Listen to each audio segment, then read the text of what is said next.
ஏன் வலிக்குது? எங்க அப்பா இப்படிப்பட்ட ஒரு ஃபேமிலில இருந்து. எப்படிப்பட்ட ஃபேமிலிடா? என்னடா சாதிச்சுட்ட? இந்த வயதுல வந்துதான் பிறக்கணும். ஏதாவது மேல எதுவும் சீல் குத்திட்டு வந்தியா நீ? இல்ல வேற மேல உட்காந்து அரட்டை இறங்க எதுவும் பேசுனியா? இல்ல நீயா நானா பேசுனியா? டைமுக்கு இந்த வீட்டுல நீ பிறக்கணும், அந்த வீட்டுல பிறக்கணும், இங்க போகணும், அங்க போகணும் விதிக்கப்பட்டது. அப்படி பிறந்துட்ட, அப்படி வாழ்ந்துட்டு இருக்க. இருந்தா வாழ்ந்துட்டு போ, இருக்கிறதுனா இரு, சாவுறதுனா சாவு. உட்காந்து எதுக்கு எல்லாத்தையும் டார்ச்சர் பண்ணிட்டு இருக்கிற? நான் என்ன மீன் பண்றேன்னா நல்லா புரிஞ்சுக்கணும். நீங்க வாழ்றதே தவறான வாழ்க்கை முறை. இதுல இன்னொருத்த வாழ்க்கையை வேற திருத்திருக்கு போறீங்க. கொடுமையை மொட்டையும் சேர்ந்துச்சான் முருக மரத்துல ஏறிச்சான்னா என்ன அர்த்தம் அப்படின்னா, 2 மொட்டை அடிச்ச பசங்க, நீங்க நினைக்கிற மொட்டை பசங்க இல்ல, மொட்டை அடிச்ச பசங்க மரத்துல ஏறான. முருக மரத்துல ஏறினா என்ன ஆகும் நீங்க சொல்லுங்க? பிஞ்சு முருக மரத்துல ஏறினா என்ன ஆகும்? அது 2 பேர் ஏறினா என்ன ஆகும்? உடஞ்சு என்ன ஆகும்? மொட்டைக்கு வாங்க, அங்கதானே மெயின் பாயிண்ட் இருக்கு. குப்புற விழுவான், மேல இருந்து விழுவானா மாட்டானா? இப்ப மண்டை கீழே தேயுமா தேயாதா? ரத்தம் வருமா வராதா? இப்ப முடியோட வேல்யூ தெரியுதா தெரியலையா? ஞானத்தை எங்கேயோ போய் தேடிட்டு இருக்கிறீங்க. மொட்டையும் சேர்ந்துச்சான் முருக மரத்துல ஏறிச்சான். அப்படின்னா என்னன்னா, அறிவே இல்லாத நீங்களும் அறிவே இல்லாத உங்க ஃப்ரெண்டுக்கு நீங்க பண்ணக்கூடிய அட்வைஸும் இதுதான். 2 மொட்டை, இது 2 சேர்ந்து முருக மரம் ஏறிச்சுன்னா கண்டிப்பா ஒரு நாள் கீழே விழுந்துருவீங்கன்ற. எப்படிதான்டா இப்ப மரம் ஏற சொல்றேன்? ஏற புளிய மரமா ஏறுங்கன்றேன். இல்ல ஏதாவது நல்ல தென்னை மரமா பார்த்து ஏறுங்கன்றேன். இல்ல ஏதாவது சேஃப்டி எக்யூப்மெண்ட்ஸா பார்த்து வச்சுட்டு. அது என்னப்பா சேஃப்டி எக்யூப்மெண்ட்ஸ் அப்படின்னா என்ன அப்படின்னா, இங்க நம்ம எதையும் கொண்டு போக முடியாது. இங்க ஒரு டூர் வந்திருக்கோம். இனிமேல் உங்க மைண்ட் செட் இப்படிதான் இருக்கணும். இந்த பூமிக்கு எதுக்கு வந்திருக்கோம்? நல்லா புரிஞ்சுக்கோங்க. You are not the human who is experiencing the divine experiences. You are a divine who is experiencing the human experiences. என்ன புரியுது? நீங்க மனுஷன் இல்ல இறை அனுபவத்தை அனுபவிக்கிறதுக்கு. நீங்க இறைவன். இப்ப மனிதன்னா எப்படி இருக்குன்ற மனித அனுபவத்தை அனுபவிச்சுட்டு இருக்கீங்க. புரியுதா புரியலையா? இதுக்கு மேல என்னத்தை தான் சொல்றது உங்களுக்கு நானு? You are not a human. You are not a bloody human. நீங்கள் மனிதனே இல்லை. மனுஷனா பிறந்தா எப்படி இருக்குன்னு அந்த அனுபவத்தை அனுபவிக்கிறதுக்காக வந்திருக்கீங்க. நீங்க மனுஷனாக மட்டும் இல்லை. முதலில் புல்லாக இருந்தீர்கள், அப்புறம் பூண்டா மாறினீங்க, அப்புறம் தலைப்பிரட்டையா மாறினீங்க, அப்புறம் அப்படியே கொஞ்சம் கொஞ்சமா வளர்ந்து பல்வேறு உயிரினங்களாக வாழ்ந்து இன்னைக்கு இந்த உடம்புக்கு மாறி இருக்கீங்க. ஹியூமன் பர்த் தான் உங்களோட நேச்சர் என்பது பொய். You are not a human. You are a divine. நீங்க யாரு? உங்ககிட்ட பொய் சொல்லி 10 பைசா பிரயோஜனம் கூட எனக்கு கிடையாது. 1 ரூபா கூட நான் வீட்டுக்கு எடுத்துட்டு போக போறது. நல்லா புரிஞ்சுங்க. நீங்கள் மனிதன் இல்லை, இறைவன் தான். ஆனால் நீங்க இறைவன் நீங்க சொல்லக்கூடாது. என்னடா குழப்பற? இப்படிங்கிற அப்படிங்கிற, அப்புறம் அப்படி சுத்துற, அப்புறம் இப்படி சுத்துற. உண்மையத்தான் சொல்றேன். நீங்க இறைவன் யார் சொல்லணும்? நீங்க செட் பண்ணி சம்பளம் கொடுக்குற 10 ஆள் சொல்லணும். சொல்லலாமா? செட் பண்ணிட போறீங்க அப்படி எங்கேயாவது. நீங்க இறைவன் யார் சொல்லணும்னா, உங்களோட செயல்பாடுகளை பார்த்து, உங்க ஆக்டிவிட்டிஸை பார்த்து, உங்களோட மனநிலையை பார்த்து, வேற ஏதோ ஒண்ணுடா அப்படின்னு யார் சொல்லணும்? உங்களை சார்ந்து இருப்பவர்கள் தான் உங்களை இறைவன் சொல்லணும். நீங்க உங்களை இறைவன் சொல்லக்கூடாது. எவன்லாம் தன்னை இறைவன் சொல்றானா அவன் இறைவன் இல்ல. எழுதி வச்சு. இறைவன் ஒருபோதும் தன்னை இறைவன் என்று சொல்லிக் கொள்ளவே மாட்டான். ஏன் தெரியுமா? இறைவன் என்பது சப்ஜெக்ட் இல்ல, இறைவன் என்பது தன்மைன்றது இறைவனுக்கு நல்லா தெரியும். அப்ப இறைவன்னா என்னன்னா, அது அங்கீகாரம் கேட்காது, அது அங்கீகாரத்தை வைத்து கொண்டாடாது, அது ஈகோயிஸ்டிக் பார்க்காது, அது சாப்பாடு கேட்காது, நான் பண்ணிட்டு எனக்கு என்ன திருப்பி பண்றேன்லாம் கேட்காது. அது என்ன பண்ணணும்? அதுக்கு தெரிஞ்சதெல்லாம் ஒன்னே ஒண்ணுதான். என்னன்னா, நீ அவனுக்கு வெடிகுண்டு வைக்க வந்தாலும் சாப்பிட்டு வந்தியாப்பான்னு கேட்கும். சாப்பிட்டங்க, சரி வச்சுட்டு போப்பா அப்படி ஓரமா. இல்ல சார் 2 நிமிஷத்துல செத்துருவீங்க, 1 நிமிஷத்துலயே சாகிற அளவுக்கு செட் பண்ணுங்க. நீங்க வந்திருக்கீங்கன்னா அது ஒரு நல்ல காரணத்துக்காக தான் வந்திருப்பீங்க. அந்த அளவுக்கு போயிரும் உங்களோட ஞானம். ஏண்டா வெடிகுண்டு வைக்க வந்தா எப்பறா சொல்லிடலாமா? ஒரு பிக்கர் சீக்ரெட், இது வரைக்கும் எங்கேயும் சொல்லாத ஒரு சீக்ரெட் சொல்றேன். பயந்தீங்கன்னா வெடிகுண்டு வெடிக்கும். 100% சரண்டர்ல இறைவனை பார்க்க போறோம்னா, இறைவா எப்ப வெடிக்க போறோம்னா அது வெடிக்கிறது வெடிச்சு தொலையாது. மனதை நிறுத்தி ஒரு வினாடியில காத்துல மனசை மட்டும் கரைக்கணும், உடலை கரைக்க முடியாது, அது லேட்டரு. மனசை மட்டும் ஒரு செகண்ட்ல காத்துல கரைக்க தெரிஞ்சிருச்சுன்னா எதிரே வரும் மிருகங்கள், எதிரே வரும் விலங்குகள், எதிரே வரும் பிரச்சனைகள் எந்த ரூபத்தில் வந்தாலும் இறை அருளினால் மொத்தமாக ஆக்கிரமிப்பு செய்யப்பட்டு அதனுடைய சாதக பாதக விளைவுகள் எல்லாத்தையும் இறைவன் எடுத்துட்டு உங்களுக்கு நல்லதை மட்டும்தான் பண்ணுவார். ஆனா மனசை கரைக்க தெரியணும். எப்படி பயிற்சி பண்ணாதான் கரைக்க முடியும், எப்படின்னா பண்ணாதான் கரைக்க முடியும். என்னெல்லாம் ரிசல்ட்ன்றதெல்லாம் சொல்லிட்டேன். இனி நீங்க என்ன பண்ணணும்ன்றதை இனிமேல் தான் சொல்ல போறேன். நல்லா புரிஞ்சுக்கோங்க. இந்த மனம் பூதாகரமாக மாறிவிட்டான். இவனை இப்ப அவ்வளவு சீக்கிரம் அடக்க முடியாது. நீங்க விளையாட்டு காரியம் எல்லாம் கிடையாது, நீங்க நினைக்கிற மாதிரிலாம் இல்ல. ரொம்ப டஃபஸ்ட் ஜாப் இப்ப நீங்க பண்ண போற ஜாப் என்ன?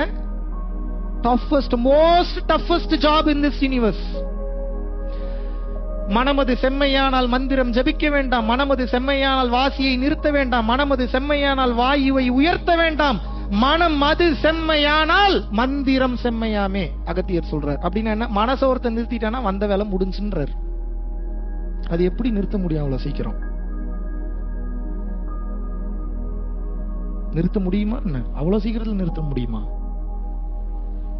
எப்படிங்க மனசு நிக்கிறது? ஊர்பட்ட பாவம் பண்ணிட்டு இருக்கோம். கங்காணி இல்லென்று கள்ளம் பல செய்வார், கங்காணி இல்லா இடமில்லை காணுங்கால், கங்காணியாக கலந்தெங்கும் நின்றானை கங்காணி கண்டார் கள ஒழிந்தாரு. அப்படின்னா என்னங்க? சிசிடிவி கேமரா எல்லா இடத்துல இருந்து பார்த்துட்டு இருக்குன்னு அப்பவே எழுதிட்டார் 3000 வருஷத்துக்கு முன்னாடி திருமூலர்.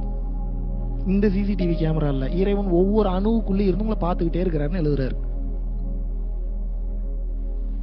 எப்ப தப்பிச்சு வருது இதுல எல்லாம் இருந்த விளையாட்டா? இஸ்லாம் மார்க்கமும் கிறிஸ்துவ வெளிப்படையா பேசுற, மறைச்சு வச்சு பேசுறதுக்கு ஒண்ணும் இல்ல. இஸ்லாம் மார்க்கமும் கிறிஸ்துவ மார்க்கமும் ஒற்றுமை ரொம்ப ஜாஸ்தி அவங்களுக்கு. எதுக்கு எடுத்தாலும் மாஷா அல்லா, இன்ஷா அல்லா, ஜீசஸ் கிரைஸ்ட்ன்றோம். உங்க வாயில இருந்து என்ன வருது? ஆமாங்க, கொஞ்சம் நான் கஷ்டப்பட்டு தாங்க பண்ணுது. ஆமாங்க, என் உழைப்புல தாங்க வந்தது இது.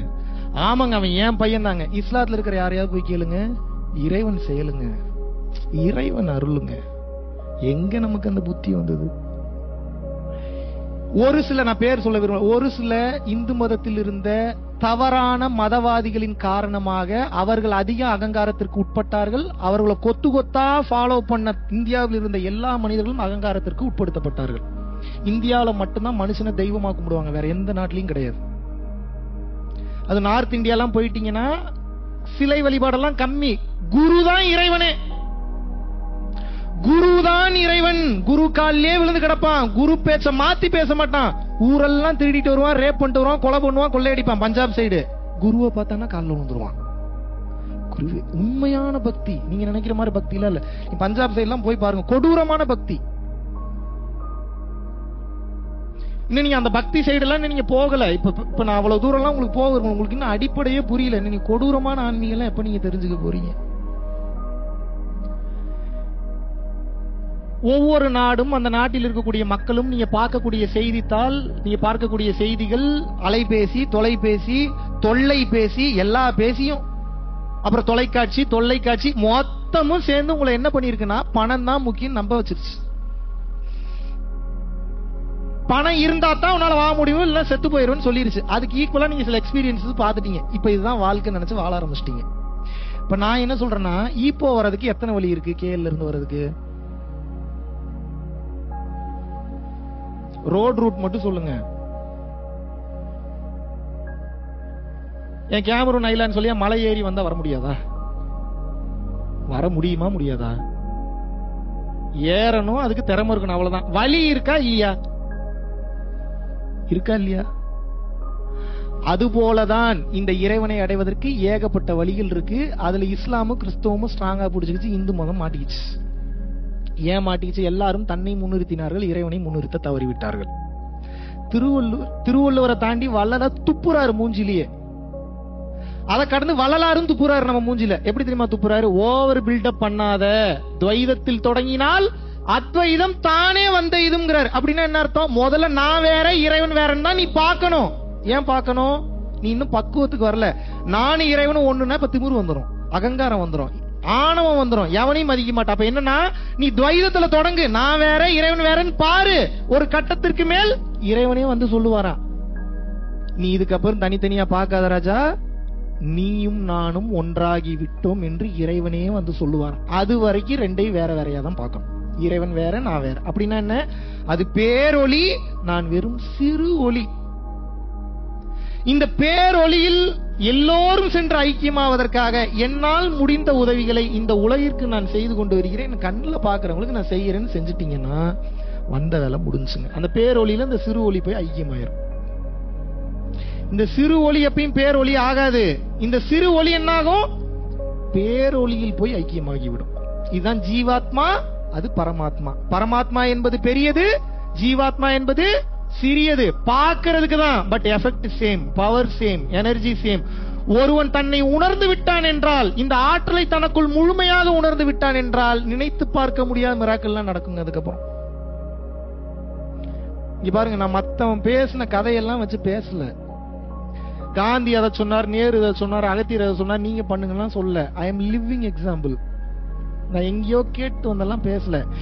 என் வாழ்க்கையில் நான் அனுபவமாக உணர்ந்ததை மட்டுமே நான் பேசுவேன். நான் அனுபவத்தில் உணராததை ஒருபோதும் பேச மாட்டேன். ஏன்னா உங்களோட நான் complicate mind, over logical mind. எனக்கு 100% தெரியும். இந்த மாதிரி நான் உட்கார்ந்து பேசிட்டு இருக்கும்போது இங்க என்ன மாதிரி உட்கார்ந்து ஒருத்தர் பேசிட்டு இருப்பார். அப்ப அவர் பேச பேசவே நான் கணக்கு எடுத்துருவேன். என்னன்னா, இங்கெல்லாம் ஒரு பொய் பேசுறாரு, இங்கெல்லாம் உண்மை பேசுறாரு, இங்கெல்லாம் நியாயத்தை பேசுறாரு, இங்க டிவைன பேசுறாரு, இங்க ப்ராடக்ட் சேல் பண்றாரு, இங்க அவரை முன்னிறுத்துறாருன்னு அவர் பேசி முடிக்கிறதுக்குள்ள நான் ஒரு ரிப்போர்ட் எடுத்துருவேன். அப்ப நான் எவ்வளவு வாட்ச் பண்ணுவேன்? நீங்க வாட்ச் பண்றதெல்லாம் ஒண்ணுமே இல்ல. உங்களுக்கு மேல வாட்ச் பண்ணுவேன். யாராவது ஒருத்தங்க பேசினாங்கன்னா நூக்கன் கார்னர் நோட் பண்ணுவேன். எதுக்கு அந்த வார்த்தை வருது, எங்க இருந்து வருது, அவருடைய மனநிலை எப்படி செயல்படுது, அவருடைய ஃபேமிலியோட பேக்ரவுண்ட்னால எல்லாத்தையும் கால்குலேட் பண்ணுவேன். ஏன் அப்படின்னா அப்பதான் அவங்களுடைய நோக்கம் புரிஞ்சுக்க முடியும். இது ஏன் சொல்ல வரேன்னா, உங்களுக்கு மேல எல்லா கால்குலேஷனையும் போட்டு பார்த்து தெரிஞ்சு புரிஞ்சு உணர்ந்ததனால் தான் மட்டும்தான் சொல்கிறேன். எல்லாரையும் ஃபாலோ பண்ணாதீங்க, பைத்தியம் முடிச்சிடும். நான் என்னை தான் ஃபாலோ பண்ணுன்னு சொல்ல, யாரோ ஒருத்தரை ஃபாலோ பண்ணுங்க. வாழ்ந்தாலும் உன்னோடு தான், செத்தாலும் உன்னோடு தான். அவருடைய டீச்சிங்ஸையே ஃபாலோ பண்ணுங்க. கடைசியும் போனீங்கன்னா தப்பிச்சிருங்க. 10 இடத்துக்கு போறது தப்பு இல்ல, குழம்பாம இருக்கணும். குழம்பாம இருந்துட்டீங்கன்னா நீங்க 1,00,000 இடத்துக்கு கூட போங்க, பிரச்சனையே கிடையாது. குழம்பிட்டீங்கன்னா என்ன பண்ணுவீங்க?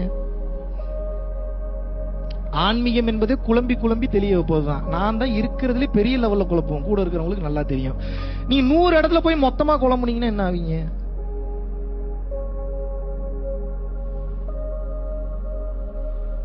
டைம் ஜாஸ்தி இல்லைன்ற, சீக்கிரம் செத்து போயிருவோன்றோம்.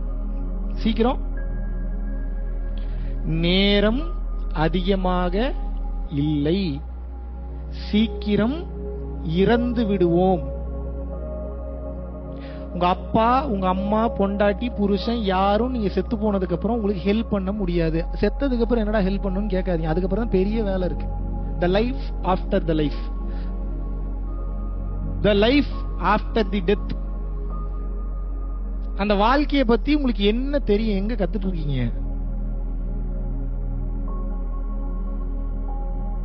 நீங்க கிளாஸ்க்கு வரலனாலும் பரவாயில்ல, இன்னைக்கே தெளிஞ்சு ஓடிடுங்க தயவு செய்து. ஒண்ணுதான், புண்ணியம் ஜாஸ்தி பண்ணுங்க, பிற உயிரை தன் உயிர் போல கருதுங்க.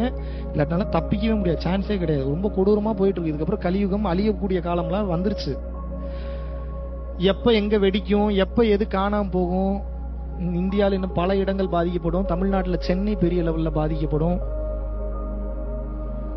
பல மலைகள் குடைந்து எடுக்கப்பட்ட காரணத்தினால இந்தியாவில் அழிவுகள் ஏற்படும். உலகத்தில் பல நாடுகளில் இப்ப அழிவு ஏற்பட்டு இருக்கு. ஜப்பான்ல நிலநடுக்கம், சுனாமியே வந்துருச்சு தெரியுமா? ஜப்பான்ல இன்று சுனாமி. நல்ல வேலை பெரிய லெவல் சுனாமி இல்ல, கொஞ்ச நேரம் வந்து சில பேரை காலி பண்ணிட்டு உள்ள போயிருச்சு. இது எப்ப மாறுன்னு தெரியல. ஃபர்ஸ்ட் சுனாமி 6.something, செகண்ட் அந்த ஒரு நிலநடுக்கம் வந்தப்ப 7.1 ரிக்டர் அளவு. எத்தனை?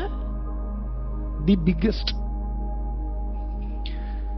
அங்கங்க கலவரம் வெடிக்குது. பங்களாதேஷ் PM மாறிட்டாங்க தெரியுமா தெரியாதா? இந்தியாவில் வந்து அடைக்கலம் கேட்டிருக்காங்க. புரட்சி வெடிச்சிருக்கு, மொத்த பேரும் அடிச்சு கொன்றும் போயிருந்தோன்னே பிளைட் ஏறி முதல்ல லண்டன்ல அனுமதி கேட்டாங்க, கொடுக்கல. யாருக்கு இந்த நிலைமை? அந்த நாட்டை இத்தனை வருடம் ஆட்சி செய்து கொண்டிருந்த அந்த பிரதமருக்கு அந்த பிரச்சனை. அப்புறம் அமெரிக்கா போறன்றாங்க, மறுத்துட்டாங்க. அதுக்கப்புறம் இந்த அம்மா முன்னாடியே ஒரு டைம் இந்த மாதிரி வந்து அடைக்கலுக்கு வந்திருக்கு. இந்தியா ஒன்றும் புதிய நாடு ஒன்றும் கிடையாது, புதுசா அடைக்கலம் கொடுக்குற. யார் வந்தாலும் வந்தவரை வாழ வைக்கும் நாடாச்சு. அப்புறம் அவங்க வந்தோடனே இப்ப அங்கதான் இருக்காங்க. அவங்களுக்கு அதுதான் நிலைமை. பெரிய பெரிய ஆளுங்க இன்னைக்கு நாட்டை விட்டு போயிட்டு இருக்காங்க. ஒவ்வொரு நாடும் சூறையாடப்படுகிறது, வளங்கள் சூறையாடப்படுகிறது, பல பிரச்சனைகள் வரப்போகுது. நாளைக்கு நீங்க சாப்பிடுற சாப்பாடு உங்க தட்டுக்கு வருமான்னு தெரியாது, ஹெல்த்தியா வருமான்னு தெரியாது, நீங்க போடுறதுக்கு ட்ரெஸ் இருக்குமான்னு தெரியாது. நான் எப்பறா நம்புறதுன்னு கேட்காதீங்க. பூரா பேரும் கிட்டத்தட்ட ஒரு வருஷத்துக்கு மேல வீட்டுக்குள்ள தான் இருந்தீங்க. எப்ப இருந்தீங்க வீட்டுக்குள்ள? என்னைக்காவது கனவு கண்டிருப்பீங்களா நடந்திருக்கும் இப்படி இப்படி நடக்கும்னு? உட்கார வச்சானா இல்லையா? எவ்வளவு நாள் வீட்டுக்குள்ளே இருந்தீங்க? Literally around 1 year. உங்க வாழ்க்கையில கனவு கண்டிருப்பீங்களா? உங்க வாழ்க்கையில கனவு கண்டிருப்பீங்களா நான் வீட்டுல தான் உட்காருவேன், 1 வருஷம் ஒரு வேலைக்கும் போகாம வீட்லயே உட்காருவேன், விமானம் ஓடாது, வண்டி ஓடாது, உன் வண்டி எடுக்க முடியாது, பெட்ரோல் பங்க் கிடையாது, மளிகை கடை கிடையாது, சாப்பாடு கிடையாது, எதுவும் கிடையாது. நடந்ததா இல்லையா? இத பத்தி எதிர்பார்த்தீங்களா? எங்க அப்பா நம்மாழ்வார் எதிர்பார்த்தார். அன்னைக்கே எழுதிட்டாரு. எப்படிப்பட்ட மனுஷன், கொன்னுட்டாங்க. சீக்கிரம் கொன்னுட்டாங்கன்னா கொலை பண்ணல, வேற மாதிரி கொன்னுட்டானுங்க. நம்மாழ்வார் ஐயா மிக தெளிவாக எழுதுகிறார். ஒரு நாள் விமானம் பறப்பது நின்றுவிடும், வாகனங்கள் செல்வது நின்றுவிடும், நீ ஆசைப்பட்ட பொருட்கள் அனைத்தும் உற்பத்தியாவது நின்றுவிடும். அப்போது உனக்கு உதவுவதற்கு ஒருவர் கூட இந்த பூமியில் இருக்க மாட்டார்கள். அந்த சூழ்நிலையின் போது உனது ஒருவேளை உணர்விற்கான அந்த விவசாயத்தை செய்வதற்குண்டான அந்த அறிவு உனக்கு இருந்தால் நீ யாரிடமும் கையேந்த மாட்டாய், உன்னை நீ பார்த்துக் கொள்ளலாம் எழுதுறார். எத்தனை பேத்துக்கு நெல்ல போட்டா அரிசியா வெளியெடுக்கிறது இங்க தெரியும்? இதுக்கு மட்டும் எனக்கு பதில் சொல்லுங்க. எத்தனை பேருக்கு கருவேப்பிள்ளைய கரெக்டா பிளான்டேஷன் பண்ணி கரெக்டா கருவேப்பிள்ளை அவுட்கம் எடுக்கணும்? எத்தனை பேருக்கு தெரியும்? இங்க தெரிஞ்சதுன்னா சந்தோஷம், தெரியலன்னா ஏன் தெரியல. ஏண்டா இதெல்லாம் வேற எதை தெரிஞ்சுப்பீங்க நீங்க? வேற பைலட் ஆகிறது எப்படின்னு தெரிஞ்சுக்க போறீங்களா? பைலட் ஆகிறது எப்படின்னு தெரிஞ்சு என்ன பண்ண போறீங்க? சரி, ஒரு நாள் ஃபுல்லா பிளைட் ஓட்டுவீங்க, பிளைட் ஓட்டிட்டு வந்து என்ன பண்ணுவீங்க? பசிக்குமா பசிக்காதா? நின்னுச்சா நிக்கலையா? இப்ப நான் ஏதாவது நடக்காத பேசுறேன்னா, நீங்க இப்படிலாம் ஒரு நாள் மொத்த பேரும் நீங்க வீட்டுக்குள்ளதான் போய் உட்கார போறீங்க, எல்லாமே மூடிடுவாங்க, அதனால கவனமா இருங்க. நடக்காத பேசினா நடந்துருச்சு. செக்ஸ்னா என்னன்றத ஒரு பொண்ணு வயசுக்கு வர்றதுக்கு முன்னாடியே ஸ்கூல்ல சொல்லி கொடுக்கணும். செக்ஸ் எஜுகேஷன் ஏன் சொல்லி கொடுக்கல? ஏங்க அது ஏங்க வயசுக்கு வரதுக்கு முன்னாடியே சொல்லி கொடுக்கணும்? ஒரு பொண்ணு முதல்ல வயசுக்கு வரும்போது அழுகிறாளா, கதறாளா, பயப்படுறாளா, சிரிச்சுக்கிட்டே இருக்கிறாளா? பதில் சொல்லுங்க. ஏன்? ரத்தம் வருது. என்ன வருது? புரிய வைக்கணும்ல அந்த குழந்தைக்கு. ரத்தம்னா என்ன, இது கெட்ட ரத்தம், இந்த வயசானா இப்படி நடக்கும். யார் உங்க குழந்தைகிட்ட பேசுனீங்க? யார் பேசுறது? இதெல்லாம் நீங்க தான் பேசணும். நீங்க ஏன் பேசல இவ்வளவு நாள்? என் வயசுக்கு வரதுன்னு என்னன்னு தெரியாதா உங்களுக்கு? இல்ல வயசுக்கு வந்த வேற யாரையும் பார்த்ததே இல்லையா? அப்ப ஏன் பேசல? புரியல, உங்களுக்கு தெரியல, அதோட இம்பார்ட்டன்ஸ் இல்ல. ஏன் பேசணும்னு தெரியல. நீங்க பேசலனா வில்லங்கமானவனுங்க வேற ஏதாவது பேசி மனசை கெடுத்துருவானுங்க. பரவாயில்லையா? உங்க குழந்தைங்களுக்கு எப்போ ஒரு விஷயம் பெருசா தெரியும் அப்படின்னா நல்லா புரிஞ்சுக்குங்க. புதுசா ஒரு மேட்டர் கேட்டாங்கன்னா அப்படியே பிரம்மாண்டமா தெரியும். குறிப்பிட்ட வயசுல ஹார்மோன் உடனே செக்ரேட் ஆகும். உடனே முத்தம்னு சொன்னா உடனே செக்ரேட் ஆகும். உடனே அந்த ஹார்னி ஃபீல் போயிடுவாங்க. இப்ப என்னன்னா இதெல்லாம் கண்ட்ரோல் பண்ணி வைக்கணும். அப்படின்னா என்ன? இத பத்தி பேசி பேசி பேசி பேசி பேசி பேசி தகட்ட வச்சிடணும். அப்ப என்ன வேற எவனா பேசணும் கேஷுவலா இருக்கும் அவங்களுக்கு. நீங்க வாயே திறக்கல வீட்டுல. ஞானிகள் என்ன சொல்றாங்க அப்படின்னா, ஒரு குழந்தையும் ஒரு மனிதனும் ஒரு ஆணும் ஒரு பெண்ணும் முதல்ல எமோஷனை கடந்து வரணும்ன்றாங்க. அது என்னங்க எமோஷனை கடந்து வருது அப்படின்னா, இப்ப நான் ஒரு செக்ஸ் அப்படின்னு நான் சொல்றேன்னா செக்ஸ பத்தின விஷுவல் எல்லாம் ஓடும் உங்களுக்கு. அப்ப பாடியில சில ஹார்மோன் பேலன்ஸ் இன்பேலன்சிங்கோ ஹார்மோன் ரியாக்ஷனோ நடக்கும். அது நடக்க கூடாதுன்றாங்க. அது நடக்க விடாம தடுத்துட்டீங்கன்னா நீங்க ஞானி. முதல்ல நம்மளே ஞானி இல்ல, நம்ம குழந்தைங்க ஞானியா? அப்படியா? இப்ப வேற எவனோ ஒருத்தர் ஏதோ ஒரு சிச்சுவேஷன்ல பேசுறான், whether it may be a boy or girl, whoever it may be, உங்க குழந்தைகள் மிஸ்யூஸ் பண்ணப்படுறதுக்கு வாய்ப்பு இருக்கா இல்லையா? பல குழந்தைங்க அப்பா அம்மா சொல்றதை கேட்டு நடக்கிற மாதிரியே இருப்பாங்க, ஆனா உள்ளுக்குள்ள செத்து கொண்டு இருப்பார்கள். காரணம் என்ன தெரியுமா? பயம், ஃபியர். இது பேசக்கூடாதோ, இதை சொல்லிடக்கூடாது, செஞ்சிடக்கூடாதோ. நல்ல கடுப்புல கோவத்துல சொன்னா ஒருத்தன் கேட்பானா? புரிய வைக்கிற மாதிரி தெளிவா சிரிச்சுக்கிட்டே அழகா அன்பா சொன்னா கேட்பானா? இப்ப இது ரெண்டாவது சினாரியோ நடக்கணும்னா உங்களுக்கு ஸ்டெபிலிட்டி வேணும், முதல்ல நிதானம் வேணும். எங்க நிதானம் இருக்கு கத்தும் போது உங்களுக்கு?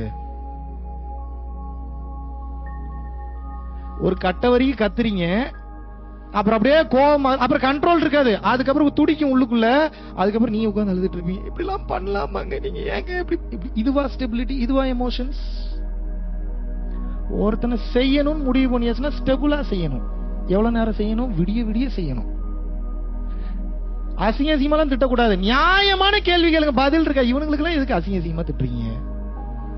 நான் என்ன கேக்குறேன், நியாயமா 2 கேள்வி கேளுங்க, அதுக்கே பதில் இருக்காது, மாட்டிப்பான். உங்களுக்கு நியாயமா கேள்வி கேட்க தெரியல.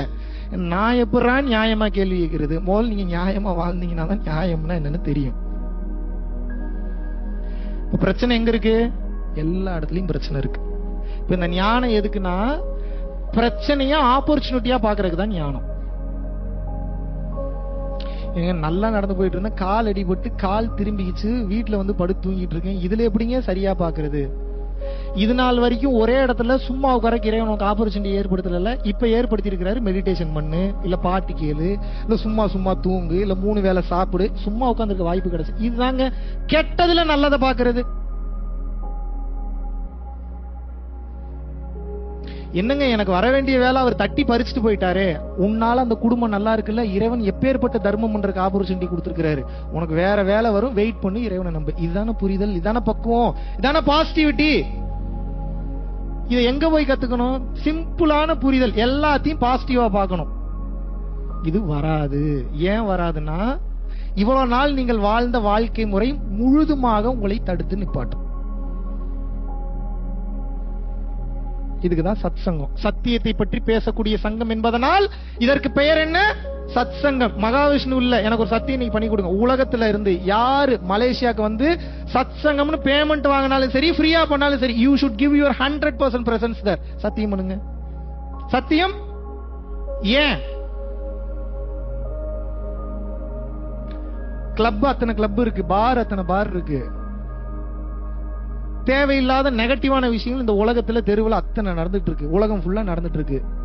இந்த செகண்ட் இறை சிந்தனையை, இறைவனை பற்றி, இறைவன் அவசியம், இறைவன் பேசுறதுக்கு இங்க எத்தனை சென்டர் இருக்கு சொல்லுங்க, பதில் சொல்லுங்க. அப்ப அதை பத்தி பேசுறதுக்கு ஒருத்தன் செலவு பண்ணி நேரத்தை போட்டு டிக்கெட் எடுத்து விசாவை போட்டு வந்து உட்கார்ந்து பேசுறான்னா யார் நல்லதுக்கு பேசுறான்? நான் என்ன மட்டும் சொல்ல, என்ன மாதிரி யாரு வந்தாலும் சொல்றேன், அவனுக்கு முதல்ல ரெஸ்பெக்ட் பண்ணணும். ஏன் ரெஸ்பெக்ட் பண்ணணும்? அவன் உங்களை ரெஸ்பெக்ட் பண்றான், நீங்க நல்லா இருக்கணும்னு நினைக்கிறான், உங்க குடும்பம் நல்லா இருக்கணும்னு நினைக்கிறான், உங்களோட மனைவி நல்லா இருக்கணும்னு நினைக்கிறான், உங்க கணவன் நல்லா இருக்கணும்னு நினைக்கிறான், உங்களோட நண்பர்கள் நல்லா இருக்கணும்னு நினைக்கிறான், இந்த நாடே நல்லா இருக்கணும்னு நினைக்கிறான், இந்த நாடு முழுவதும் மழை பெய்ய வேண்டும் என்று நினைக்கிறான், நீங்கள் அனைவரும் பிறவி இல்லாத பெருவாளுக்கு போகணும்னு நினைக்கிறான். இவனை விட உலகத்துல நல்லவன் வேற எங்க போய் உட்கார்ந்து உங்க டைம் ஸ்பெண்ட் பண்ண போறீங்க? உங்களுக்காக வந்தவனுக்கு ஒரு ரெஸ்பெக்ட் கொடுக்க தெரியல, உங்களுக்கு நல்லது பண்ண வந்தவனுக்கு ஒரு ரிசப்ஷன் கொடுக்க தெரியல, உங்களுக்கு ஒரு வரவேற்பு கொடுக்க தெரியல. நீங்க என்ன அவ்வளவு பெரிய நல்லவன்? ஏன் என்ன வரவேற்புட்டீங்கன்னா என்னைய சொல்ல, என்னைய விட்டுருங்க. சத்தியத்தை பற்றி யார் பேச வந்தாலும் அவனுக்கு முழு மரியாதையும் முழு உரிமையும் கொடுத்து அவனை தாங்கி வரவேற்று பேசுடான்னு சொல்லி அழகு பார்க்கணும். அது உங்கள் கடமை. அதுக்கப்புறம் தப்பு பண்ணிட்டா அப்புறம் தூக்கி போட்டு மீதிங்க, அது வேற. இப்ப மரியாதை கொடுங்க. புரியுதா நான் சொல்றது?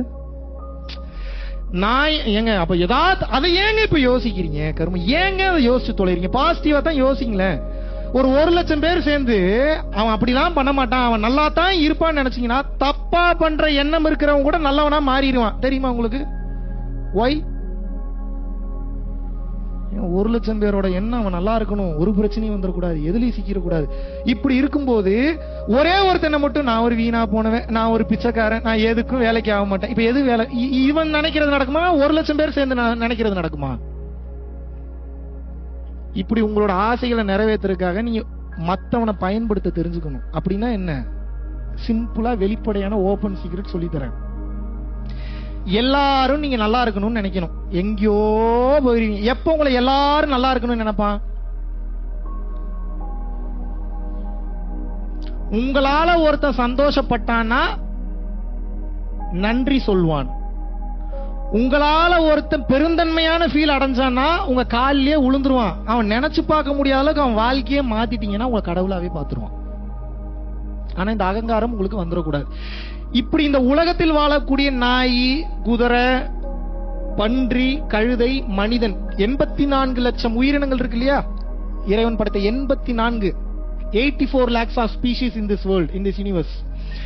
இந்த 84 லட்சம் உயிரினங்கள்ல எந்த உயிரினமா வேணா இருக்கட்டும், அந்த உயிரினம், இப்ப உங்க பேரு கமல்னு வச்சுங்க, கமல் இன்னைக்கு ஒரு இது பண்ணிட்டு போயிட்டான், அவன் சூப்பர்ரா அப்படின்னு அந்த உயிர் மனம் குளிர்ந்தது என்றால் எழுதி வச்சுக்கங்க, நீங்கள் இறைவனின் அருளை சேர்த்து கொண்டே இருக்கிறீர்கள் என்று அர்த்தம்.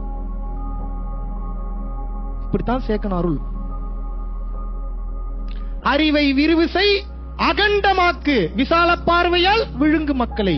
அறிவை விரிவுசை அகண்டமாக்கு, விசால பார்வையால் விழுங்கு மக்களை. அப்படின்னா என்ன? சின்ன சின்னதா பார்க்காதடா, சுயநலமா பார்க்காத. பியூட்டிஃபுல்லான உடம்பு, இதுக்குள்ள அழகான அறிவு இருக்கு, அழகான ஆன்மா இருக்கு, இதை எப்படி வேணாலும் பயன்படுத்தலாம். யானை எப்பேற்பட்ட ஒரு ஆற்றல் மிக்க ஒரு விலங்கு. கோவில்ல பிச்சை எடுக்க விட்டுட்டு இருக்கானுங்க, 1 ரூபா 2 ரூபா கொடுத்து, வாங்கு அதை வாங்கு இதை வாங்க. ஏன்டா யானை எதுக்கு பயன்படுத்தணும், நீ எதுக்கு பயன்படுத்திட்டு இருக்கிற? இப்ப நான் என்ன கேட்கிறேன், குருடன் கையில் தங்க கட்டி இறைவன் கொடுத்து விட்டான். யார் அந்த குருடன்? இங்க உட்கார்ந்துட்டு இருக்க 300 பேரும் குருடன் தான். இது எப்போ தங்க கட்டின்னு உங்களுக்கு தெரியும்னா, இருள் விலகும் போது ஒளி வரும், ஒளி வரும்போது தங்கம் தெரிஞ்சிடும், தங்கத்தோட வேல்யூவும் தெரிஞ்சிடும். இப்ப என் கையில தங்கம் இல்லையேங்க, தங்கம்லாம் இல்ல. நீங்க எத்தனை கிலோ வெயிட்? 90 கிலோ இருப்பீங்களா? 50 60 ஆவரேஜா ஒரு 70 வச்சுக்கலாமா? உங்களுக்கு வேணாம், எனக்கு வேணாம், ஒரு 65 கிலோ வச்சுப்போம். 65. நீங்க 65 கிலோ தங்கம். நீங்க தங்கம் கையில் இல்லையேன்னு சொல்லாதீங்க. நீங்க எத்தனை kilo Thangam? 65 kgs of gold, 65 kgs of diamonds, 65 kgs of platinum, 65 kgs of mercury, 65 kgs of everything. அப்படின்னா என்ன? உங்களுக்குள்ள இல்லாதே இல்லைன்னு அர்த்தம். இப்ப உள்ளுக்குள்ள இருந்து எப்படிங்க நான் அப்படி கக்குனா வாந்தி வரக்கூடாது, லிங்க அதுக்கு பிராக்டிஸ் பண்ணக்கூடாது. நீங்க எடுத்தா வாந்தி தான் வரும். நீங்க லிங்கம் எடுத்து என்ன பண்ண போறீங்க? நீங்க எனக்கு பதில் சொல்லுங்க. நீங்க ஊரை ஏமாத்தன. இப்போ லிங்கம் எடுத்தா எப்படியும் 100-200 பேர் கூடுவான். சரி, இப்ப அடுத்து அவனுக்கு நீ ஞானம்னா என்னன்னு சொல்லி கொடுப்பீங்களா? இப்ப ஞானம்னா என்னன்னு சொல்லி கொடுக்குறீங்க, அதெல்லாம் விட்டுருவான். அது சொல்லுங்க அப்படிமா கேப்பானா மாட்டானா? இப்ப லிங்கம் எடுத்து காமிச்சிடலாமா? லிங்கம் எப்படி வரும்னு பாத்திரலாமா? நான் இப்ப என்ன கேட்கிறேன், முன்ன பின்ன லிங்கத்தை நீங்க பார்த்ததே இல்லையா? உங்க அறிவு இவ்வளவுதான். ஏண்டா ஓ வாய்க்குள்ள இருந்து எச்சையில இருந்து வரக்கூடிய லிங்கத்தை நான் ஏண்டா கையில வாங்கணும்? கரெக்ட் தானே? தேவைன்னா சிவபெருமான் கோயில் இருக்கு, அங்க போய் லிங்கத்தை பார்க்க போறேன். இல்ல உள்ளுக்குள்ள என்னோட பீனியல் கிளாண்டே லிங்கத்தின் வடிவில் இருக்கு, அதை பார்க்க போறேன். உண்மையான லிங்கத்தை பாக்குறது அதை பாக்குறது தான். அதை விட்டுட்டு வெளியில இருக்கிற லிங்கத்தை பூரா பார்த்துட்டு இருக்கேன். இப்ப நான் என்ன கேட்கிறேன் அப்படின்னா, ஆற்றலில் உங்கள் கவனம் செல்லும் போது அர்ப்பணிப்பிலும் பணிவிலும் தன்னடக்கத்திலும் எப்படி உங்க மைண்ட் லயமாகும்? பாக்குறது பூரா மேஜிக் பார்த்து இம்ப்ரெஸ் ஆயிட்டீங்க. வாங்க பணிவா இருங்க, தன்னடக்கமா யாரா வருவீங்க. ஆனா பிரச்சனையே அங்கதான். இப்ப இதுக்கு வரல அப்படின்னா அது கிடைச்சாலும் நீங்க அழிஞ்சிருவீங்க. இதெல்லாம் கிடைச்சிருச்சுன்னா அது கிடைக்கலனாலும் ஆஹா ஓஹோன்னு வாழ்வீங்க. எப்படி வசதி? எதை நீ தேடிக் கொண்டிருக்கிறாயோ முட்டா பயலே, லூசு பயலே, கிறுக்கு பயலே, அது வேற எதுவும் இல்ல, அது நீதான். அது யாரு? மிக சிறந்த சங்கீதத்தை நான் கேட்க வேண்டுமா? அந்த சங்கீதம் வெளியே இருந்து வரவில்லை, முட்டா பயல, அது உனக்குள்ள இருந்தா வெளியே வருது. எங்க எங்கேயோ இருந்து ஸ்பீக்கர்ல சவுண்ட் வருது, அது எப்படிங்க எனக்குள்ள இருந்து வருது? மனம்ன்ற ஒண்ணு வேலை செய்யலன்னா அந்த சங்கீதத்தை கேட்க முடியுமா? அப்ப சங்கீதம் அங்க இருந்து வருதா இங்க இருந்து வருதா? இத சொன்னா நம்மள கிறுக்கு பையன்றாங்க. நீங்கள் அடைய வேண்டிய மிகப்பெரிய சொத்து 10,000 கோடி சொத்து இருக்குன்னு நினைக்கிறீங்களா? அது அந்த பணம் அல்ல, அது அத்தனை ரிங்கெட்ஸ் அல்ல, அது நீங்க தான். அப்படின்னா என்ன? நீங்க தெளிவாயிட்டீங்கன்னா 100 மில்லியன் வந்துரும். இப்ப பிரச்சனை வந்து ஐடியா வந்தாலும் எக்ஸிக்யூட் பண்றதுக்கு பயம் வருது, தைரியம் இல்ல, ஆள் சப்போர்ட் இல்ல, மேன் பவர் இல்ல, இன்வெஸ்ட்மெண்ட் இல்ல. அதனால ஐடியா வந்தாலும் எக்ஸிக்யூட் ஆக மாட்டேங்குது, ஃபெயிலியரா போகுது. இவ்வளவு நாள் திறமையில இருந்தீங்க, எல்லாமே நடந்துருச்சா? அப்ப ஏன் திறமை இருக்கிற எல்லாராலையும் ஜெயிக்க முடியல? வெறும் திறமை மட்டும் போதாது, இறைவன் அப்ரூவ் பண்ணணும். Okay, you are approve to to this. Okay பண்ணு. விளையாட்டல்ல, இல்ல சீரியஸா பேசிக்கிட்டு இருக்கேன். அவர் ஓகே சொல்லாம உங்களால ஒரு புல்ல கூட புடுங்க முடியாது இங்க இருந்து. அவர் எப்பங்க ஓகே சொல்லுவாரு? அவருக்கு பிடிக்கணும் முதல்ல. ஓகே தேரும் போல ஏதோ நல்லா ஏதோ பண்ணுது, ஏதோ கொஞ்சமாவது முயற்சி பண்ணுது, சப்ஜெக்டுக்கு ஏதோ உணர்ச்சி இருக்கு, இன்னும் கொஞ்சம் ஏதோ முயற்சி பண்ணுது, நல்லபடியா மாற முயற்சி பண்ணுதுன்னு அது அவர் ஏதாவது நம்பினார்னா, அவரை நம்ப வைக்கிறதுலாம் அவ்வளவு சாதாரண. நீங்க என்னவே நம்ப வைக்க முடியும், அவர் எப்படி நம்ப வைப்பீங்க நீங்க? அவர் நம்பினார்னா வாழ்க்கை உண்டு, நம்பலனா வாழ்க்கை இல்ல. அவர் எப்ப நம்புவார்னா, நல்லா புரிஞ்சுக்குங்க, ஃபைனலா சொல்லிட்டு முடிச்சார். ஏதாவது சீக்ரெட். தன்னுயிர் தானற பெற்றானை ஏனைய மண்ணுயிரெல்லாம் தொழும். தான் தனக்கு, தான் குடும்பம், தான் பொண்டாட்டி, தான் புள்ள, தான் ஃப்ரெண்ட்ஸ், இப்படி ஒருத்தன் யோசிக்க கூடாதான். இதை தாண்டி ஒருத்தன், சம்பந்தமே இல்லாத ஒருத்தனுக்கு கூட இவனுக்கு நான் என்ன கொடுக்க முடியும், இவனுக்கு நான் என்ன செய்ய முடியும், இவனை நான் எப்படி சந்தோஷப்படுத்த முடியும், அந்த தன்மை எவனுக்கு வருகிறதோ. முதல்ல ஓவர் மீட்டர்ல தான் போவீங்க, இருக்கிறது பூரா கொடுப்பீங்க, ஜீரோ ஆயிருவீங்க, பஞ்சாயத்து வரும், பிரச்சனை வரும். அப்புறம் ஓவர் மீட்டர், ஒரு மீட்டருக்கு வந்து அப்புறம் கரெக்டா கண்ட்ரோல் மீட்டருக்கு வரும். அது வரைக்கும் கொஞ்சம் டைம் கொடுக்கும். அப்பதான் புரியும் உங்களுக்கு, ஓ இப்படி கொடுத்தா இப்படி வருது, இப்படி கொடுத்தா இப்படி வருது, இப்படி கொடுப்போம், அப்படி கொடுப்போம். ஒரு கட்டத்துக்கு மேலே டிசைனா கொடுக்க ஆரம்பிச்சிடும். எப்படிலாம் கொடுக்கலாம்னு உங்களுக்கு தோண ஆரம்பிச்சிடும். இப்போ அடுத்து ஒன்று பண்ண போறேன், சொன்னா இது வரைக்கும் யாருக்கு சொல்ல, உங்களுக்கு தான் ஃபர்ஸ்ட் சொல்ல போறேன்.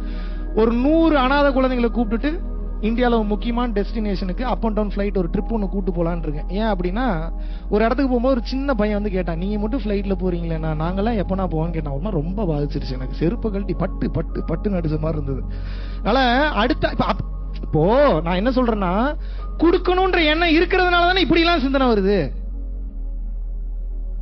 குறைஞ்சது இப்ப என்னால கெஸ் பண்ண முடியும், இங்க இருக்கக்கூடிய ஒரு 25 பேரோட அக்கௌண்ட்ல மினிமம் மில்லியனுக்கு மேல கேஷ் இருக்கு. இதே பண்றா நீ பார்த்த, அதெல்லாம் கேட்காதீங்க. இருக்கு. இன்னும் பேர் சொல்லி வேற சொல்லணுமா, இல்லன்னு சொல்லுவீங்களா? பேர் சொல்லி எழுப்பட்டுமா? வார்த்தை வராதே. இருக்கு, தெரியும். இப்ப நான் என்ன கேக்குறேன்னா, இந்த மில்லியனை இவ்வளவு நாள் வச்சு என்ன பண்ணிட்டீங்க, இதனால உங்களுக்கு எவ்வளவு அருள் சேர்ந்துச்சு? இவ்வளவு நாள் சும்மா இருந்ததுனால பாவம் தான் சேர்ந்துச்சு. ஏன்னா இயற்கையோட சொத்தை ஆட்டையை போட்டு அக்கௌண்ட்ல வச்சிருக்கீங்க. கல்லு, மண்ணு, வைரம், தங்கம், இதெல்லாம் மினரல்ஸ். பணம்ன்றது பேப்பர், பிளாஸ்டிக்ன்றது கழிவு, எல்லாம் இயற்கை. எவனுக்கும் போக கூடாது மொத்தத்தை புடிங்கி நீங்க வச்சிருக்கீங்க. இது பாவமா புண்ணியமா? எப்படி சார் பாவமாங்க? நான் உழைச்சம் தானே சார். மூச்சு வாங்குது. நீங்க அவ்வளவு பெரிய உழைப்பாளியா? டெய்லியும் 13 மணி நேரம் பஸ் ஓட்டிட்டு முன்னாடி போறானுங்க, பஸ் ஓட்டிட்டு வராங்க. அதுக்கு மேல பெரிய கஷ்டமான வேலை எதுவும் செய்றீங்களா நீங்க? 13 மணி நேரம் பஸ் ஓட்டுறீங்களா? ஹாட்டான டிப்பர் லாரி ஏதாவது ஓட்டுறீங்களா? ஒரு வாரமா டிப்பர் லாரி ஏதாவது ஓட்டுறீங்களா? பெட்டெக்ஸ்ல இருந்து ரத்தம் வந்துரும் ஒரு வாரம் ஓட்டுனீங்கன்னா. அந்த ஹீட்டுக்கு எண்ணெய் தேய்ச்சி குளிக்கலனா, I've seen many people in this life, especially in Malaysia and India. Many lorry drivers are getting affected so much. They couldn't have proper physical relationship with their partner. They are affecting internally and externally. Their whole mind got distracted. Their whole desire got demolished because of this body condition. அவனோட கஷ்டப்பட்டு நீங்க சம்பாரிச்சீங்களா? இத்தனை 1000 கோடி, இத்தனை 100 கோடி, இத்தனை million அவனோட கஷ்டப்பட்டு சம்பாரிச்சீங்களா? இப்ப இறைவனுடைய கருணையை பாருங்க. அவனை போட்டு சாவடிக்கிறான், உங்களை ஸ்மார்ட்டா சம்பாதிக்க விட்டுட்டான். இப்ப இதுக்கு கைண்டா இருக்கணுமா, திமிர்த்தனமா இருக்கணுமா? கைண்டா இருக்கணும்னா என்ன பண்ணணும்? சம்பாரிச்சதுல வேணுங்கிற அளவுக்கு வச்சுக்கிட்டு ஓரளவுக்கு சேஃப்டி பண்ணிட்டு, இங்கதான் ஒரு ட்ரிக் இருக்கு. எனக்கு எவ்வளோ சேர்த்தாலும் பத்த மாட்டேங்குதுன்னு மைண்ட் சொல்லும். அப்படி இல்ல, அளவா வச்சுட்டு மீதி எல்லாம் பிற உயிர்களுக்கு சேவை செய்ய ஆரம்பிச்சிடணும். ஈதல் இசைப்பட வாழ்தல் அது வல்லது ஊதியம் இல்லை உயிருக்கு. நான் சொல்ல திருவள்ளுவர் சொல்லிட்டு போயிட்டாரு. கொடுக்கக்கூடிய தன்மையை பொறுத்தே நீ அமைத்துக் கொள்ளக்கூடிய வாழ்க்கை. இது ரெண்டையும் வைத்து நீ வாழ்க்கையை அமைத்துக் கொள்ளவில்லை என்றால் நீ செத்ததுக்கு அப்புறம் பேயாயிருவன்னு எழுதுவார். அப்படின்னா அதுக்கு அர்த்தம் தான். ஊதியம் இல்லை உயிருக்குன்னா என்னன்னா, உன் ஆன்மாக்கு உண்டான சம்பளம் கிடைக்காதுன்னு அர்த்தம். அப்படின்னா என்ன மீன் பண்றாரு? செத்து போனா ஆவியா திரிவை இறைவன் கிட்ட போக மாட்டேங்கிறாரு. இதுக்கு மேல உங்களுக்கு என்னத்தை தான் சொல்ற? எல்லாத்தையும் சொல்லிட்டேன், எல்லாத்தையும் சொல்லியாச்சு. நீ கொடுக்கறது தான் பேலன்ஸ். மெடிடேஷன் கூட பண்ண மாட்டீங்க, புரிஞ்சுக்க. மொத்த சீக்கிரட்டு தான தர்மத்துல தான் இருக்கு. தொடர்ச்சியாக தான தர்மம் எவன் ஒருவன் செய்து கொண்டே வருகிறானோ அவன் வாசி யோகம் செய்ய தேவையில்லை, வாசியை நிறுத்த தேவையில்லை, வாசியை நிகழ்த்த தேவையில்லை, வாசியை பிடிக்க தேவையில்லை. இறைவன், நீங்க எந்த இறைவனை விரும்புறீங்களோ அந்த இறைவன் அந்த ரூபத்தில் அவரே இறங்கி வந்து வாசியை நடத்தி கொடுப்பார். இதுக்கு மேல உங்களுக்கு என்னத்தை தான் சொல்லணும்? நான் எல்லாத்தையும் சொல்லியாச்சு.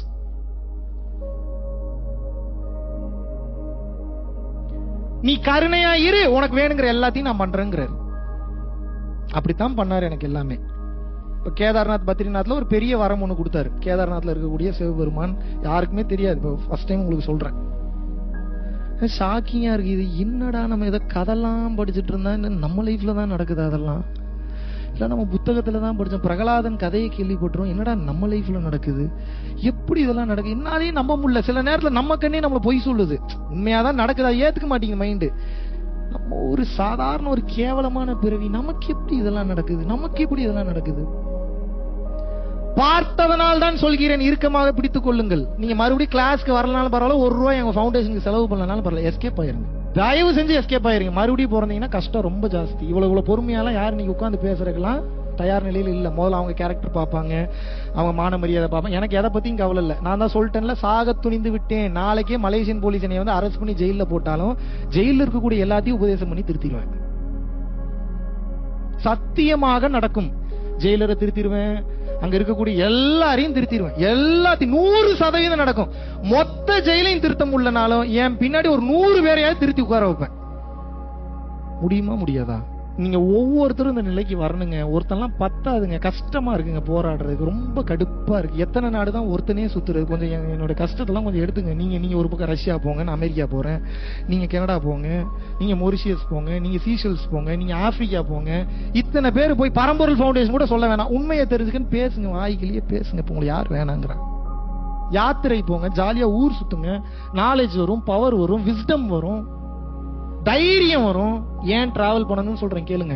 ஏர்போர்ட்டுக்கு ரெகுலரா போறவன் ஏர்போர்ட்டை எப்படி பார்ப்பான்? கேஷுவலா போவான், டக்குன்னு போவான், செக் இன் பண்ணுவான், அதை பண்ணுவான், பேக்கேஜ் டேக ஒட்டுவான், தூக்கி செக் இன் பேக்ல போட்டு செக்யூரிட்டி செக் கிளியர் பண்ணிட்டு, டொமஸ்டிக்கா இருந்தா அப்படியே ஃபிளைட் ஏறுவான், கேட் நம்பர்ல போய், அப்படி இல்லாட்டினா இமிகிரேஷன் கிளியர் பண்ணிட்டு கேட் ஏறி ஃபிளைட் பண்ணி போறான். am I right or wrong? புதுசா போறவனுக்கு எப்படி இருக்கும்? இப்ப இவனுடைய வேகம் இருக்குமா கம்மியா இருக்குமா? டெட் ஸ்லோவா போவான், பதறிக்கிட்டே போவான். முதல்ல ஏர்போர்ட்டை பார்த்தாலே பயந்துருவான். என்னடா இவ்வளவு பெரிய ஏர்போர்ட், எதுக்குள்ள போய் அப்புறம் உள்ள போவான். ஒவ்வொருத்தையும் ஒவ்வொரு மாதிரி நடந்து வருவாங்க. ஒருத்தர் இப்படி நடந்து வருவா, ஒருத்தர் ட்ராலி நடந்து வருவா, ஒருத்தங்க சாரி கட்டிட்டு வருவாங்க. இதை பார்த்தா இன்னும் பாதி டர் ஆயிருவான். இது ஏதோ வேற உலகத்துக்கு ஏதோ வந்துட்டோம் போல நம்ம அப்படின்னு. ஏன் இவங்க இவ்வளவு அழகா இருக்கா? ஓடுமா ஓடாதா மைண்ட்ல? இப்ப இவங்க என்ன சம்பாதிக்கிறாங்க, எவ்வளவு சம்பாதிக்கிறாங்க, இவங்க ஏன் ஏர்போர்ட்டுக்கு வராங்க? Immigration officer mental. ஒவ்வொன்றையும் பார்க்க திக்குன்ட்டே இருக்கும். இதுல எங்க நீங்க லைஃப் லெசன் லேர்ன் பண்ண போறீங்க? இந்த ஃபியர் இருக்கும்போது அப்சர்வ் பண்ண மாட்டீங்க. நீங்க அப்சர்வ் பண்ணலன்னா எப்படி செக் இன் பண்றதுன்றதுக்கு உண்டான ஃபாஸ்டஸ்ட் டெக்னிக் உங்களால கண்டுபிடிக்க முடியாதுன்ற. நீங்க டிராவல் பண்ணீங்கன்னா என்ன ஆகுன்ற? Not only airport. ஏன் இப்ப உங்களுக்கு இவ்வளவு பயம் வாழ்க்கையிலனா, you did travel much in your life time. எப்பவுமே கூட ஒரு ஆள் வச்சுக்கிறீங்க அப்படின்னா என்ன அர்த்தம்? டிராவல் பண்ணும்போது நமக்கு ஏதாவது ஒரு பிரச்சனை இவர் பார்த்துப்பாரு. என்னைக்காவது ஒரு நாள் எனக்கு ஒரு பிரச்சனை நானே பார்த்துப்பேன்னு நினைச்சிருக்கீங்களா? நீங்க ஞானத்துக்கு போகவே முடியாது, எழுதி வச்சுக்கோங்க. சாபம்லாம் உள்ளதான் உண்மை. பிரம்மாண்டமாக ஒரு விஷயத்தை பார்க்கும் போது உங்க கான்சியஸ் கட்டாயிரும். கான்சியஸ் கட்டாயிருச்சுன்னா நல்லது எது கெட்டது எதுன்னு சிந்தனை செய்யக்கூடிய தன்மையை இழந்துருவீங்க. உங்களை நீங்க எப்படி இந்த உலகத்துக்கு காமிச்சுக்க போறீங்க? அதான் கேள்வி. எப்படி காமிச்சுக்க போறீங்க? கெத்தாவும் காட்டக்கூடாது, பணியாவும் காட்டக்கூடாது, தன்னடக்கமாவும் காட்டக்கூடாது, இயல்பா காட்டணுங்க. புரிஞ்சுக்க. இனிமேல் உங்களை எப்படி காட்டிக்கணும்? கேஷுவலா இருங்க. எப்ப நீங்க பிரம்மாண்டத்தை பார்த்து பயப்படுறத குறைக்கிறீங்களோ அப்பதான் உங்களுக்கு ஞானம் வரும். இல்லாட்டினா எந்த வேலையும் செய்யறதுக்கு முன்னாடி பயம் வந்துடும். நேர்த்தி இருக்காது, 100% ஃபோக்கஸ் இருக்காது. இதனாலதான் டிராவல் பண்ணுங்கன்ற. டிராவல் பண்ண புது புது ஆளுங்களோட பேசுவீங்க, பழகுவீங்க, டைம் கிடைக்கும். அவன் நாலேஜை ஷேர் பண்ணுவான். சோத்துக்கு வழி இல்லாம 2 நாள் படுத்திருப்பீங்க, அப்பதான் தெரியும் 2 நாள் சோறு இல்லாம படுத்தா உயிர் போகாது போலன்ற தைரியமே அப்பதான் வரும். தண்ணி இல்லாம 4 நாள் படுத்திருப்பீங்க, தண்ணி குடிக்கலனாலும் உயிரோடு இருக்கலாம்ன்ற தைரியம் அப்பதான் வரும். படுக்கிற இடம் எல்லாம் சுத்திட்டு இருப்பீங்க, புது ஃப்ரெண்ட்ஷிப் கிடைக்கும். அந்த ஃப்ரெண்ட்ஷிப் மூலியமா ஒரு ஓரத்துல கூட படுத்து நம்ம தூங்கிக்கலாம், இப்படி நல்லவங்க இருக்காங்க போலன்னு தெரிய வரும். இந்த யாத்திரை மேற்கொள்ளும் போது இந்த யாத்திரை உங்களுக்கு பெரிய அனுபவத்தை கொடுத்து விடும், ஞானத்தை கொடுத்து விடும், சக்தியையும் கொடுத்து விடும். அது எப்படா சக்தியை கொடுக்கும் சொல்லிடலாமா? பெருசெல்லாம் பார்த்து பிரம்மாண்டம் குறைஞ்சோன்னே எந்த பெருசுமே பெருசா தெரியாது. அப்படின்னா என்னன்னா, எந்த இடத்துக்கு போனாலும் ஃபுல் கான்பிடென்ட்டோட போவீங்க. ஃபுல் கான்பிடென்ட்டோட போனீங்கன்னா 100% ஃபோக்கஸ் உங்களால எல்லாத்துலயும் பண்ண முடியும். 100% ஃபோக்கஸோட எந்த வேலையை பண்ணீங்கனாலும் இறைவன் தான் அந்த வேலையை செய்வார், நீங்க செய்ய மாட்டீங்க. அப்படின்னா என்ன? there is no distractions, there are no hindrance. That is the reason your mind is traveling very freely to reach the destination, which means this is exactly called manifestation. ஒன்னு அடையணும்னா முதல்ல மைண்ட் போகக்கூடிய பாதையை ஃப்ரீ பண்ணணும், அப்பதான் சீக்கிரம் போகும், சீக்கிரம் வரும்.